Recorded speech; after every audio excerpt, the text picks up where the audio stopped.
asahan po na tataas ang sigil sa kuryente ngayong buwan. Ito dahil sa 150 per kilowatt hour na dagdag ang ipatutupad ng National Power Corporation o NAPOCOR sa mga electric companies. Ayon po sa NAPOCOR, ang nasabing pagtataas ay bunsod ng ipinatutupad na fuel and foreign currency exchange cost nitong nakaraan.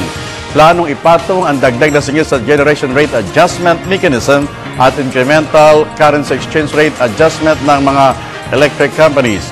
Nais po ng NAPOCOR na ma-recover ang proposed deferred accounting adjustments mula noong Enero ng 2011 hanggang Hunyo ng 2011 para po sa deferred fuel cost na aabot naman sa 1.891 bilyong piso.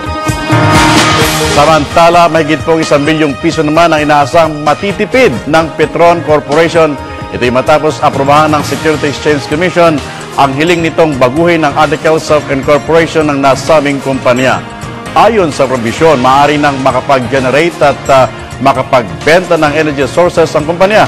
Halos 10 billion pesos o 70 megawatt power plant kasi ang ginagastos ng kumpanya para sa kanilang oil refinery plant.